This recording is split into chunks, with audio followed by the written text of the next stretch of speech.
Yeah, my story wasn't easy, but I survived 68 years of being treated like I was invisible by my own family. And let me tell you, the look on their faces when I finally showed them who really owned the house they'd been treating like their personal vacation resort, that made every single year of their disrespect worth it. They treated her like nothing, but she turned it around. That's real strength. My name is Jessica Parker, and I'm going to tell you about the family reunion that changed everything.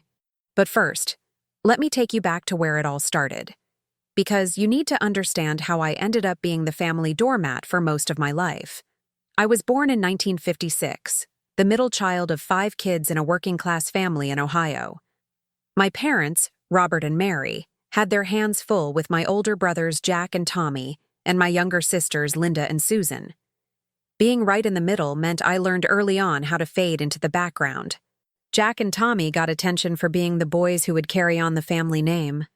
Linda and Susan got attention for being the babies who needed protecting. And me? Well, I got really good at doing laundry, cooking dinner, and making sure everyone else was taken care of. My mother always said I was her little helper, but looking back now, I realize I was more like their unpaid housekeeper. While my brothers were out playing football and my sisters were getting help with their homework, I was scrubbing floors and packing lunches. Don't get me wrong, I wasn't abused or anything dramatic like that. I was just forgotten, overlooked. The reliable one who would always be there to pick up the pieces. When I graduated high school in 1974, my brothers were already in college on sports scholarships.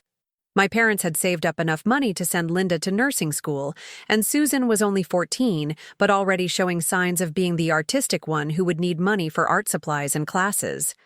As for me, well, they assumed I'd get married and have kids, so why waste money on college? But I had other plans. I'd been working part-time at Henderson's hardware store since I was 16, saving every penny I could. Old Mr. Henderson had taken a liking to me because I was the only teenager who actually showed up on time and didn't complain about organizing inventory or helping customers find screws and nails. When I told him I wanted to learn the business side of things, he started teaching me about ordering, accounting, and customer service. By the time I was 20, I was practically running the store. Mr. Henderson's arthritis was getting worse, and his wife had been pushing him to retire. One day in 1976, he pulled me aside and made me an offer that would change my life forever. He wanted to sell me the hardware store. Not give it to me, sell it to me, but at a price I could actually afford with a payment plan that worked with my budget. Jessica, he said, I've been watching you for 4 years now. You've got a good head for business, and more importantly, you actually care about the customers. This store needs someone who will love it like I have. I was terrified and thrilled at the same time. Here was my chance to have something of my own, to build something meaningful. But when I told my family about Mr. Henderson's offer, their reaction was disappointing, to say the least. A hardware store? My mother laughed. Jessica, honey, that's not a job for a woman. You should be looking for a nice husband, not trying to run a business. My father was more blunt. You'll run that place into the ground within a year. Henderson's lost his mind if he thinks you can handle it.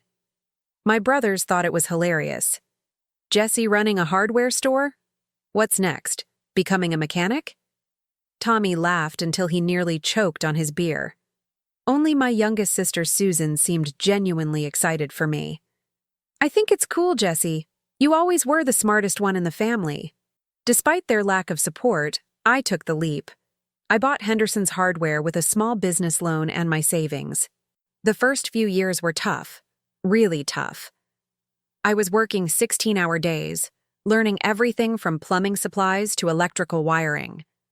I made mistakes, sure, but I also made the store profitable in ways Mr. Henderson never had. I started carrying items that other hardware stores in the area didn't stock. I built relationships with local contractors and became known as the person who could find anything you needed, even if it meant special ordering it. By 1980, I was not only paying off my loan ahead of schedule, but I was also turning a real profit. Meanwhile, my family was struggling. My father had been laid off from the factory where he'd worked for 20 years. My mother's part-time job at the department store wasn't enough to cover their mortgage payments. Jack had graduated college but was bouncing between jobs, and Tommy had dropped out of college entirely and was living back home. That's when they started coming to me for help. Not asking, expecting. After all, I was the one with the successful business now. Surely I could help out my family? At first, it was small stuff. Could I pay for Dad's prescription medication? Could I help with the grocery bill this month? Could I loan Jack money for a security deposit on an apartment? Each request came with the same promise. We'll pay you back as soon as we get back on our feet. I said yes every time. Because that's what family does, right? You help each other out. By 1982, I had loaned my family over $15,000. That was serious money back then, enough to buy a nice car or put a down payment on a house. And I hadn't seen a penny of it back. But every time I brought it up, there was always a reason why they couldn't pay me back just yet. Business is slow right now, Jesse. I'm between jobs. You know how it is. We're still catching up from Dad's layoff. The worst part was how they acted like I was being unreasonable for even bringing it up. Like I was the problem for expecting them to keep their word. But the real turning point came in 1983. My parents were about to lose their house. The bank had sent foreclosure notices, and they were desperate. They came to me with tears in their eyes, begging me to help them save their home. Jessica, you're the only one who can help us, my mother sobbed. Please, we'll lose everything. They needed $25,000 to catch up on their mortgage and keep the house. It was everything I had saved, plus I'd have to take out a loan against my business. But how could I let my parents lose their home? Here's where I made what I thought was a smart decision at the time. Instead of just giving them the money, I told them I'd buy the house from them. They could continue living there, but I'd take over the mortgage payments and they'd pay me rent. That way, they'd have their home, and I'd have some security for my investment. My parents agreed immediately. Maybe too immediately, looking back on it now. We had a lawyer draw up all the papers, and just like that, I became the owner of the house I'd grown up in. For the first few months, everything seemed to work out perfectly. My parents made their rent payments on time, they were grateful for my help, and I felt good about keeping the family together.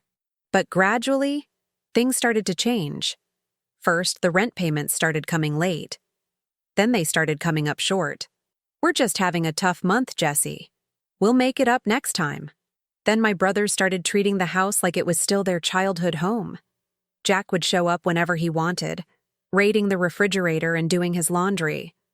Tommy started storing his stuff in the basement when he moved in with his girlfriend. When I mentioned that maybe they should ask permission first, since I was the one paying the mortgage, they looked at me like I was crazy. Come on, Jesse, Jack said. It's Mom and Dad's house. Just because you're helping with the payments doesn't mean you own it. Except I did own it. Legally, completely. Officially. But somehow my family had convinced themselves that I was just helping out temporarily, and eventually things would go back to normal. The years went by, and the pattern continued. I kept paying the mortgage, utilities, and property taxes. My parents paid me about half of what they owed in rent, and always had an excuse for why they couldn't pay more. My siblings treated the house like a free hotel whenever they needed a place to stay or store their belongings.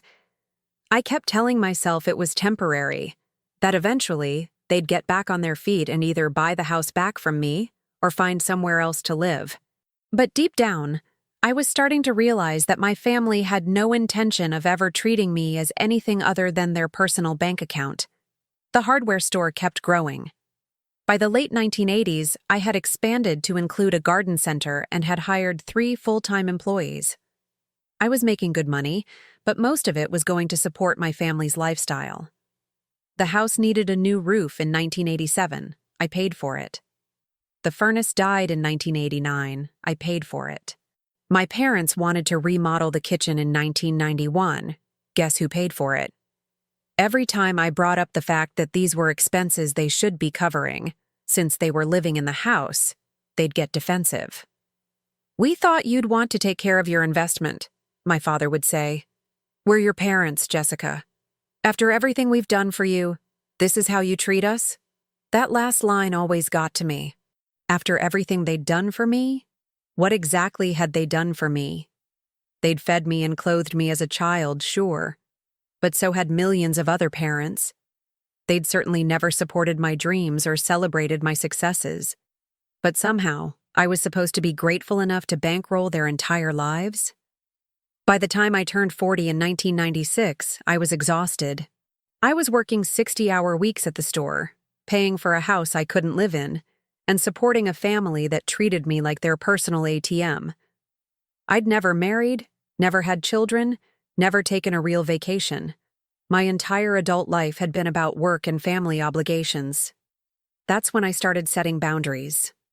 I told my parents that I needed them to start paying full rent, or I'd have to consider selling the house. I told my brothers they needed to ask permission before staying overnight or storing things there. I told my sisters they couldn't just assume I'd pay for family expenses without discussing it first. The reaction was swift and ugly. Suddenly, I was the selfish one. I was the one who had forgotten where I came from. I was the one who cared more about money than family. "I can't believe you've become so greedy," my mother said, tears streaming down her face. "Money has changed you, Jessica." Greedy? I was paying for everything. I was the one who had saved their house, supported their lifestyle, and asked for nothing in return except basic respect and responsibility. But somehow, I was the villain. My siblings rallied around our parents. Suddenly, I was getting angry phone calls about how I was treating Mom and Dad. I was getting lectures about family loyalty and Christian values. I was being painted as the cruel daughter who was trying to throw her elderly parents out on the street. But here's the thing. I wasn't trying to throw them out. I was trying to get them to contribute fairly to the household they were living in. I was trying to get them to treat me like a human being instead of a walking wallet. The conflict went on for months. Family gatherings became tense affairs where everyone would be polite to my face, but I could feel the resentment simmering underneath. I started getting invited to fewer and fewer events. When I did show up, conversations would stop when I entered the room. Eventually, I gave up trying to collect full rent. It was causing too much drama, and I was tired of being the bad guy. I went back to accepting whatever they could pay and covering the rest myself. The peace was worth more to me than the money, but the damage was done. My relationship with my family had fundamentally changed. They'd shown me exactly how they saw me, not as a daughter or sister, but as a resource to be exploited. And I'd shown them that I was willing to accept that role rather than fight for something better. The next 20 years passed in a blur of work and family obligations. I kept running the hardware store, kept paying for the house, kept being the responsible one who cleaned up everyone else's messes. My siblings got married, had kids, built their own lives.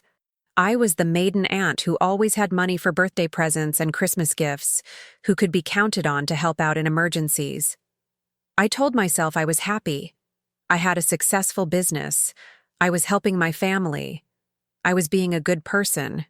But late at night, when I was alone in my small apartment above the store, I sometimes wondered what my life would have been like if I'd been brave enough to put myself first occasionally. My parents passed away within 6 months of each other in 2018. Dad had a heart attack in March, and Mom followed him in September. I was the one who handled all the arrangements, paid for the funerals, and dealt with the legal paperwork. My siblings were too grief-stricken to handle the practical details, they said. After the funerals, we had to deal with the estate. Since I owned the house, there wasn't much to divide up. My parents had a small life insurance policy that was split between all 5 of us, and some personal belongings that we sorted through together. I assumed that with our parents gone, my siblings would want to make arrangements about the house. Maybe they'd want to buy it from me. Or maybe they'd want me to sell it and split the proceeds. But when I brought it up, they looked at me like I was speaking a foreign language. "What do you mean, sell the house?" Linda asked. "It's the family home. But I can't keep paying for it forever," I said. "It's a 4-bedroom house and I'm just one person.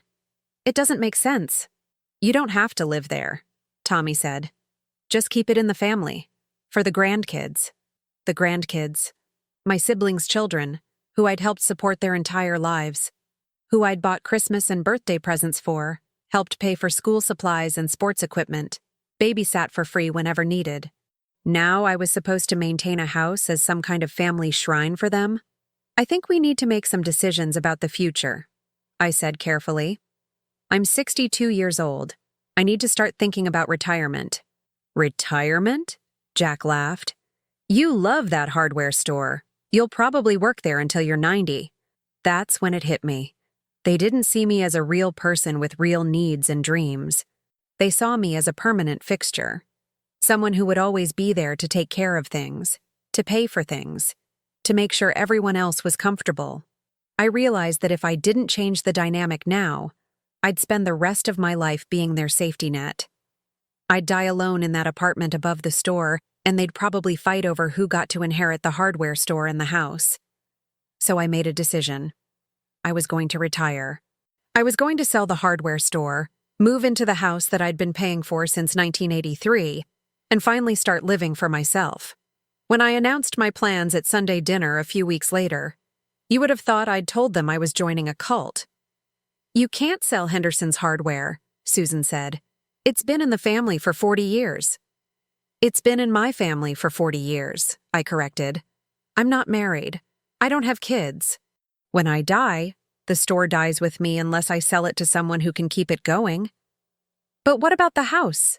Linda asked. Where are we supposed to have family gatherings? In your own homes, I said. Like normal families do. The room went silent. I could see the panic in their eyes. For the first time in decades, they were realizing that their safety net might not be there forever. Now, Jessie, Jack said in that patronizing tone he'd used since we were kids, don't you think you're being a little hasty? You don't want to make any decisions you'll regret. The only thing I regret is waiting this long, I said. I sold the hardware store in the summer of 2019 to a young couple who reminded me of myself at 25. Eager, hardworking, and full of dreams. I made sure they understood the importance of taking care of the longtime customers and maintaining the relationships I'd built over the years. With the money from the sale, I was finally financially secure. I could afford to maintain the house, travel if I wanted to, and maybe even do some of the things I'd always dreamed about but never had time for. I moved into the house in August 2019. It felt strange at first, living in the place I'd grown up but now owned. I started redecorating, making it reflect my tastes instead of my parents'.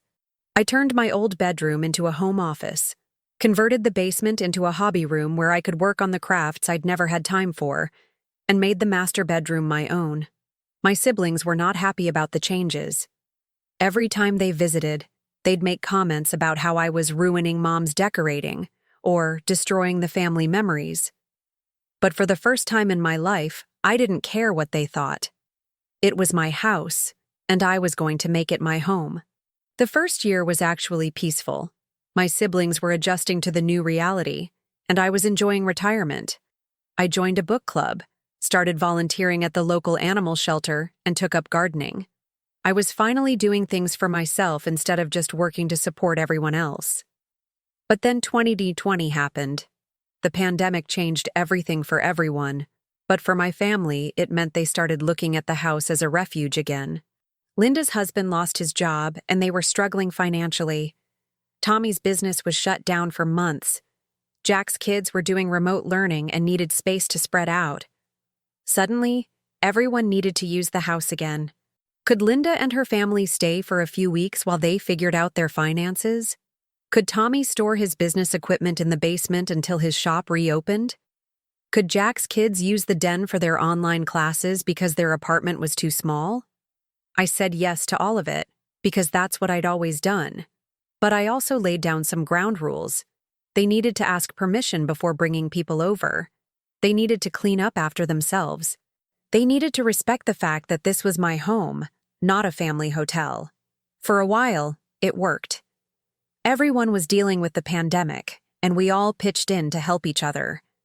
But as things started getting back to normal in 2021, the old patterns began to emerge again. Linda's family had been staying temporarily for 8 months. Tommy's equipment was still in the basement, even though his shop had reopened. Jack's kids were still coming over every day after school, leaving their backpacks and homework scattered around the living room. When I brought up the fact that maybe it was time for everyone to go back to their own homes, I got the same reactions I'd been getting for 40 years. "But we're family," Linda said. "I thought you'd want to help us get back on our feet." "The kids are so comfortable here," Jack said. "And it's such a big house for just you." "I thought you were happy to have us around," Tommy said. "You always seemed lonely living here by yourself." Lonely? I wasn't lonely. I was finally peaceful. I was finally able to live in my own home without constantly wondering who was going to show up unannounced or what expense I'd be expected to cover next. But somehow, I ended up being the bad guy again. I was the selfish sister who didn't want to help her family. I was the bitter old woman who cared more about her privacy than her relationships. I realized that nothing had really changed. I was still the family doormat, just in a different location. I was still expected to provide for everyone else while asking for nothing in return. I was still invisible as a person with my own needs and wants. That's when I decided to plan the family reunion. I know what you're thinking. Why would I plan a family reunion when I was trying to get my family to give me some space? But I had a reason. I wanted to see if anything had really changed. I wanted to give them one more chance to treat me like a real person, like someone whose feelings and needs mattered. I sent out invitations in March 2022 for a long weekend reunion in July. I invited all my siblings, their spouses, and their kids. I planned activities, made reservations at restaurants, and prepared the house for a full weekend of family bonding. But I also made one decision that I didn't tell anyone about. I decided that this reunion would be a test. If my family could spend one weekend treating me with respect and consideration, maybe we could work on rebuilding our relationships. But if they fell back into the same old patterns of taking me for granted, I was going to make some permanent changes. The reunion was scheduled for July 15th through 18th, 2022. I'd been planning it for months, and I was actually excited about it. Maybe this would be the chance for us to finally connect as adults, to move past the old family dynamics and build something healthier. My siblings started arriving on Friday afternoon. Jack and his wife Marie came first, along with their 3 kids, teenagers now, but still expecting Aunt Jessie to have snacks and entertainment ready. Linda and her husband Dave brought their 2 kids, and Tommy came with his girlfriend Sarah. Susan was supposed to come, but she called Friday morning to say she'd gotten sick and couldn't make it. I was disappointed, but not entirely surprised. Susan had always been the one who kept some distance from the family drama. The first sign of trouble came when everyone was figuring out sleeping arrangements. I'd prepared the guest rooms and made sure there were clean sheets and towels for everyone. But when bedtime came, there was a problem. "Mom, where am I supposed to sleep?" Jack's oldest son, Michael, asked. "I thought you were sharing the den with your cousins," Marie said. "But Tommy's stuff is all over the place down there," Michael complained. "There's no room for sleeping bags." I looked at Tommy, who shrugged. "I moved some inventory down there temporarily. I can shift it around." "There's no need for that," Linda said. "Jessie, you don't mind sleeping in the basement, do you? Just for tonight? The kids need the real bedrooms." I stared at her. "You want me to sleep in the basement of my own house?" "It's just for one night," Jack said. "The kids are tired from traveling." "So am I said. "I've been preparing for this reunion for months." "Come on, Jessie," Dave said. "Don't be dramatic. It's just sleeping arrangements." Dramatic? I was being dramatic for not wanting to sleep in my own basement while guests took over my bedrooms? But before I could respond, Marie jumped in. "The kids are already settled in upstairs. It would be such a hassle to move everyone around now." I looked around at my family, my brothers, my sister, their spouses, all of them looking at me expectantly, waiting for me to be the accommodating one, the one who would sacrifice for everyone else's comfort. And I realized that nothing had changed. They still saw me as the supporting character in their lives, not the main character in my own. "Fine," I said. "I'll sleep in the basement." I went downstairs and made up a bed on the old couch, listening to my family laughing and talking upstairs in the bedrooms I'd prepared for them. I lay there in the dark, surrounded by Tommy's business equipment and boxes of Christmas decorations, and I felt something I hadn't felt in years. I felt angry. Really, genuinely angry. Not sad, not disappointed, not resigned. Angry. Here I was, a 66-year-old woman who had spent her entire adult life supporting her family, and they thought it was perfectly reasonable to make me sleep in the basement of my own house because it was more convenient for them. I'd paid for this house for almost 40 years. I'd maintained it, improved it, and finally moved into it as my retirement home. And my family's response was to treat me like the hired help. That night, lying on that uncomfortable couch surrounded by other people's junk, I made a decision. I was done being the family doormat. I was done being invisible. I was done sacrificing my own comfort and dignity for people who couldn't even be bothered to treat me with basic respect. The next morning, I woke up early and made breakfast for everyone. Pancakes, bacon, eggs, fresh fruit. The works. I served my family in the dining room while I ate standing up in the kitchen, because there wasn't room for me at the table I'd set for them. "This is delicious, Jessie," Linda said. "You always were the best cook in the family. Remember when Mom used to make us help with Sunday dinner?" Marie laughed. Jessie was the only one who actually knew what she was doing. "She practically raised us," Jack said, ruffling my hair like I was still his little sister instead of a grown woman who had supported him financially for decades. They were talking about me like I wasn't there, like I was a fond memory instead of a real person standing right in front of them. After breakfast, I announced that I had some errands to run and would be back later. I needed to get out of the house, to think clearly about what I was going to do. I drove to the office of my lawyer, Patricia Williams. Patricia had handled the purchase of my parents' house back in 1983, and she'd been my attorney ever since. She was about my age, and over the years, we'd developed a friendship beyond just business. "Jessica," she said when I walked into her office, "I wasn't expecting to see you today. How's the family reunion going?" "That's actually why I'm here," I said. "I need to ask you something about the house." I explained what had happened the night before, and Patricia's expression grew more and more concerned as I talked. "They made you sleep in the basement?" she said. "Of your own house?" "They didn't make me," I said. "But they all acted like it was the most reasonable solution in the world." "Jessica, do you have the deed to the house with you?" I shook my head. "It's in my filing cabinet at home." "Why?" "Because I think it's time your family saw exactly whose name is on that deed," Patricia said. "And I think you need to decide what you want to do about this situation." We talked for over an hour. Patricia reminded me of all the legal rights I had as the homeowner. She also reminded me of something I'd been trying to forget, that I didn't owe my family anything. I'd already done more than enough. "You've spent 40 years taking care of everyone else," she said. "When are you going to start taking care of yourself?"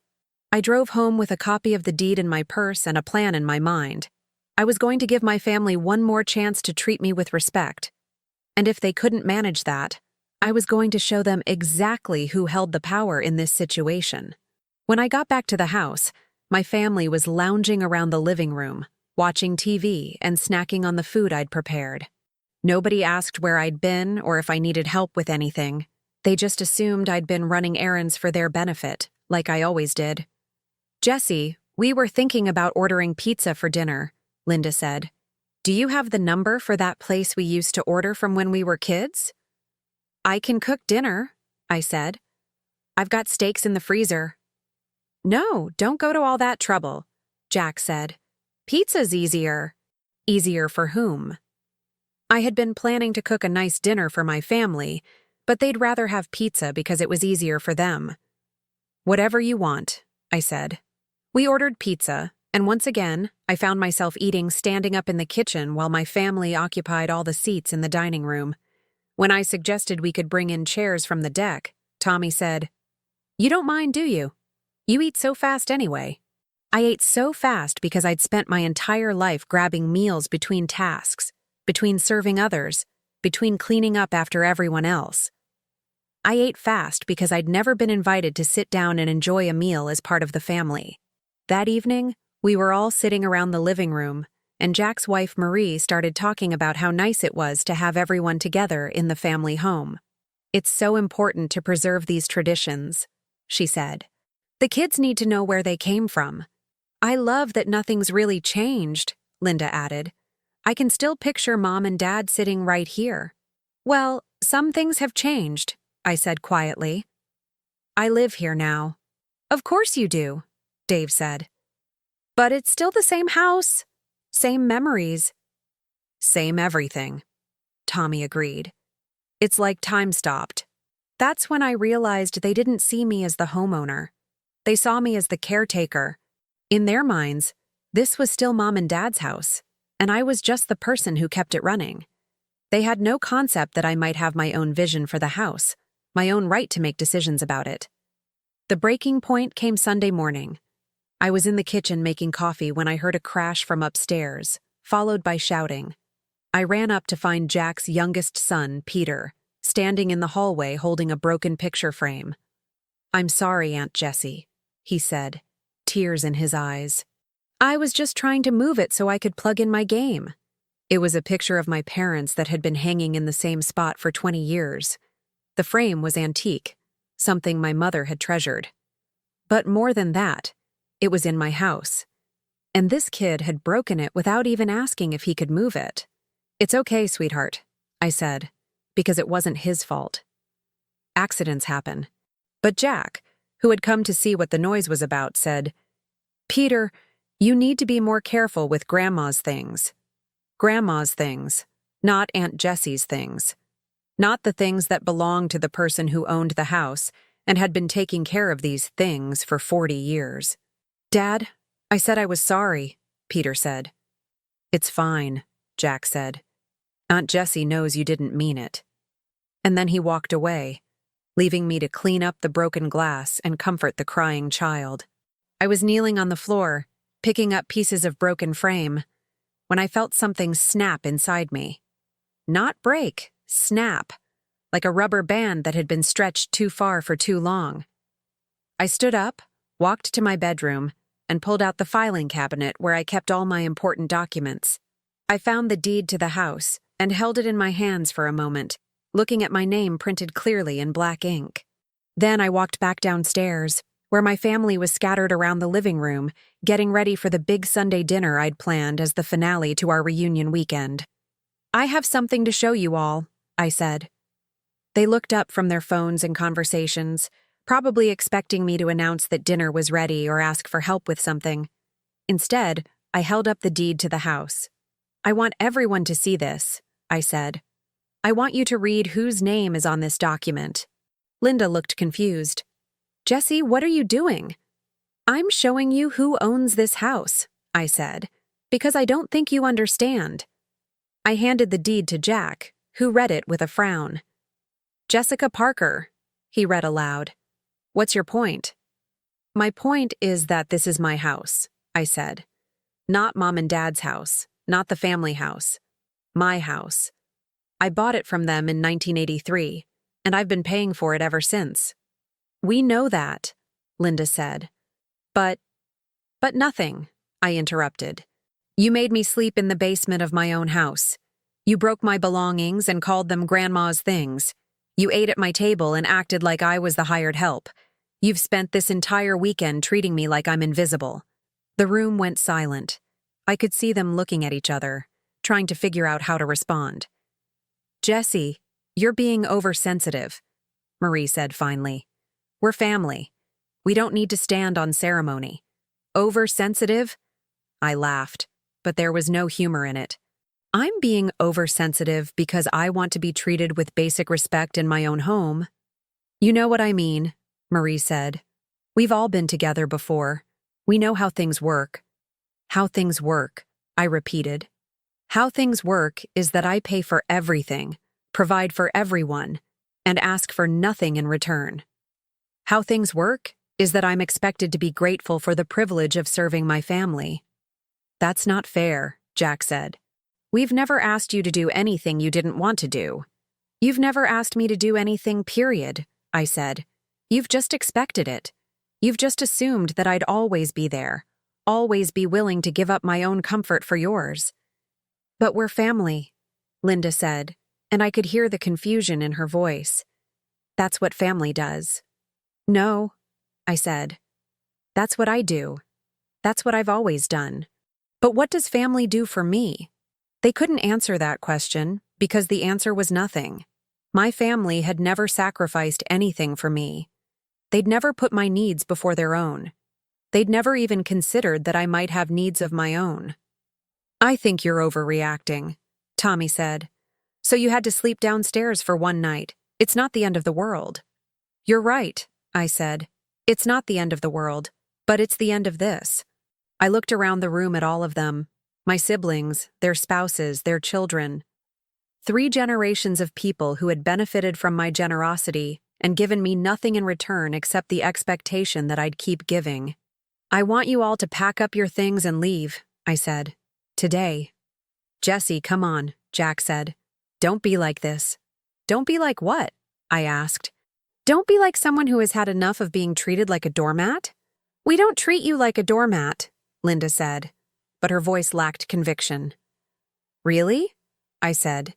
Then why am I the one who's been paying for this house for 40 years while you all act like it belongs to you? Why am I the one who cooked every meal this weekend while you sat around like guests at a hotel? Why did you think it was perfectly reasonable to make me sleep in the basement? Because you never said anything, Dave said. If you had a problem with it, you should have spoken up. I shouldn't have to speak up to be treated with basic human dignity, I said. I shouldn't have to ask my own family to respect me. Now you're just being dramatic, Marie said, rolling her eyes. That's when I lost it. Completely lost it. Dramatic? I shouted. I'm being dramatic? I've spent my entire adult life supporting all of you ungrateful people. And when I finally ask for a little respect, I'm being dramatic? The kids started looking scared. The adults were staring at me like I'd grown a second head. They'd never seen me lose my temper before, because I'd never allowed myself to get angry. I'd always swallowed my feelings, always been the peacekeeper. I bought this house to keep you from being homeless, I continued. I paid for new roofs, new furnaces, new kitchens. I loaned money I never got back. I gave up my own dreams, my own chances for a family, to take care of all of you. And what do I get in return? I get treated like the hired help at my own family reunion. Nobody asked you to do any of that, Tommy said. Nobody asked me? I laughed bitterly. You all came to me with your problems, your emergencies, your sob stories. You all expected me to fix everything, to pay for everything, to take care of everything. But nobody asked me? We thought you wanted to help, Linda said weakly. I did want to help, I said. I wanted to help because I loved you. Because I thought that's what family was supposed to do for each other. But I've been doing all the giving, and you've been doing all the taking. That's not true, Jack said. We've always been grateful. Grateful? I said. You've been grateful? Is that why you've never paid me back a single dollar of the money I've loaned you over the years? Is that why you treat my house like your personal storage unit? Is that why you made me sleep in the basement? We didn't make you sleep in the basement, Marie said. You chose to do that. I chose to do that because the alternative was watching you shuffle around a bunch of tired children to accommodate the woman who owns the house, I said. I chose to do that because I've spent 66 years choosing everyone else's comfort over my own. So what do you want us to do? Jack asked. What do you want from us? I want you to leave, I said. I want you to pack up your things and get out of my house. Jesse, please, Linda said, tears starting to form in her eyes. You don't mean that. I absolutely mean that, I said. I want you gone, today, right now. But where are we supposed to go? Dave asked. We drove 6 hours to get here. The kids are tired. That's not my problem, I said. You're all adults. You can figure it out.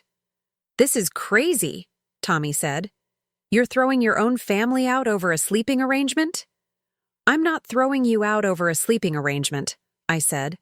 "I'm throwing you out because you've spent 40 years treating me like I don't matter, and I'm finally done pretending that's okay." "Mom, what's happening?" Jack's daughter asked. She was about 12, and she looked confused and scared. "Nothing, sweetheart," Jack said. "Aunt Jessie is just having a bad day." "I'm not having a bad day," I said. "I'm having a moment of clarity. I'm realizing that I've wasted most of my life trying to make people happy who couldn't care less about my happiness." "That's not true." Susan's voice came from the doorway. I turned to see my youngest sister standing there with a small suitcase. "I couldn't stay away," she said. "I had to come see how the reunion was going." "It's going terribly," I said. "I'm in the middle of kicking everyone out." Susan looked around the room, taking in the shocked faces and the tension. "What happened?" "They made her sleep in the basement," Jack said, "and now she's having a meltdown about it." "They made you sleep in the basement?" Susan said, her voice rising. "Of your own house?" "It wasn't like that," Linda said quickly. "We just needed the bedrooms for the kids." "So you put Jessica in the basement?" Susan said. "The woman who owns the house slept in the basement so your kids could have the bedrooms?" "It was just one night," Marie said defensively. "It was one night too many," Susan said. She turned to me. "Jessie, I'm so sorry. I should have been here." "It wouldn't have mattered," I said. "This has been building for 40 years. It was bound to happen eventually." "What's been building?" Susan asked. "The fact that they see me as a servant instead of a sister," I said. "The fact that they think I exist solely to make their lives easier." "That's not true," Linda protested. "Isn't it?" Susan said. "When was the last time any of you asked Jessica what she wanted? When was the last time you considered her feelings before making a decision that affected her?" The room fell silent. My siblings looked at each other, trying to come up with an answer. "I thought so," Susan said. "Susan, you don't understand," Jack said. "Jessie has always been the one who took care of things. It's just how our family works." "How our family works," Susan said. "Our family works by taking advantage of Jessica's generosity and giving nothing back?" "We give back," Tommy said. "We include her in everything." "You include her in everything as the person who pays for everything," Susan said. "That's not the same thing." "Susan, please," Linda said. "You're making this worse." "I'm making this worse," Susan said. "I'm not the one who made my sister sleep in the basement of her own house." "It was a practical solution," Dave said. "It was a humiliating solution," Susan said. "And the fact that you can't see that proves Jessica's point." I watched this exchange with a mixture of gratitude and sadness. Susan was the only one who seemed to understand what I was going through, but it was too little, too late. "I appreciate you standing up for me," I said to Susan. "But my decision stands. I want everyone out of my house." "Jessie, please," Linda said. "Let's talk about this. Let's figure out how to fix it." "There's nothing to fix," I said. "This is who you are. This is who you've always been. And I'm done enabling it." "So that's it?" Jack said. 40 years of family and you're just throwing it all away?" "I'm not throwing anything away," I said. "I'm finally stopping the cycle of me giving and you taking. I'm finally putting myself first." "This is selfish," Marie said. "Yes, it is," I said. "And it's about time." I watched as my family reluctantly gathered their belongings. There were tears, arguments, and attempts to make me change my mind. But I stood firm. For the first time in my life, I was prioritizing my own needs over everyone else's wants. As they loaded their cars, Linda made one last attempt. "Jessie, please, don't let it end like this. We're family. Being family means caring about each other," I said. "It means sacrifice goes both ways. It means respecting each other. We haven't had that in a very long time." "We can change," she said. "We can do better." "Maybe," I said, "but I need to see it, not just hear it." After they left, Susan stayed behind to help me clean up. We worked in silence for a while, putting away the dishes and folding the extra bedding. "I'm proud of you," she finally said. "Are you?" I asked. "Sometimes I wonder if I'm just being petty." "You're being human," she said. "You're finally standing up for yourself." "I waited too long," I said. "I should have done this years ago." "You did it when you were ready," she said. "That's what matters." Susan left that evening, but not before making sure I was okay. She promised to stay in touch, to be the sister I'd always needed. The house felt different after everyone was gone. It felt quiet, but not empty.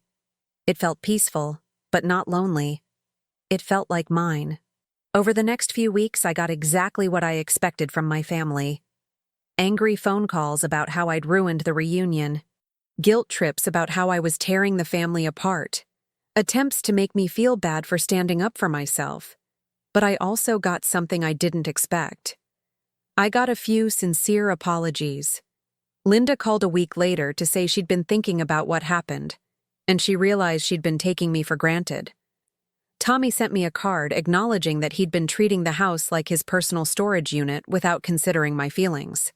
Jack, on the other hand, doubled down. He sent me a long email explaining how disappointed he was in me, how I'd changed, how money had made me bitter. He said I was no longer the sister he'd grown up with. He was right. I wasn't the sister he'd grown up with. I wasn't the pushover who would sacrifice her own comfort for everyone else's convenience. I wasn't the doormat who would smile and pretend everything was fine while being treated like hired help.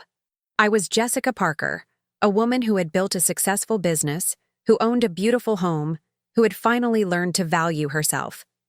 The months that followed were some of the best of my life. I redecorated the house exactly how I wanted it. I started hosting book club meetings in my living room. I invited friends over for dinner parties where I actually sat at the table and enjoyed the meal. I began dating for the first time in years. I met a lovely man named Robert at the animal shelter where I volunteered.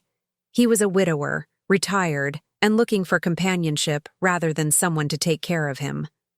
My relationship with my family slowly began to heal, but on different terms. Linda and Tommy made genuine efforts to respect my boundaries and treat me as an equal. Susan and I grew closer than we'd ever been. Jack remained distant, but I realized that was his choice, not my failure. I established new rules for family gatherings. If people wanted to visit, they had to ask permission first.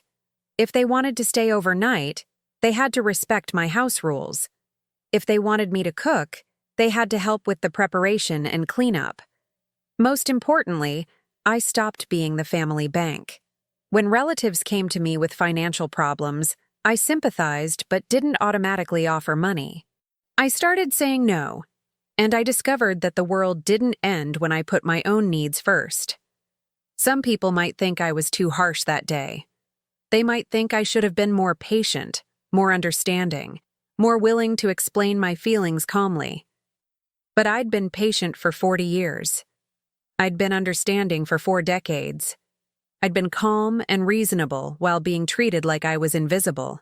Sometimes you have to make a scene to be seen. Sometimes you have to be dramatic to be heard. Sometimes you have to be selfish to be treated like a human being. The family reunion that was supposed to bring us together ended up changing everything. It forced all of us to confront the dysfunctional patterns we'd fallen into. It made my siblings face the fact that they'd been taking advantage of my generosity for years. But most importantly, it made me realize that I deserved better.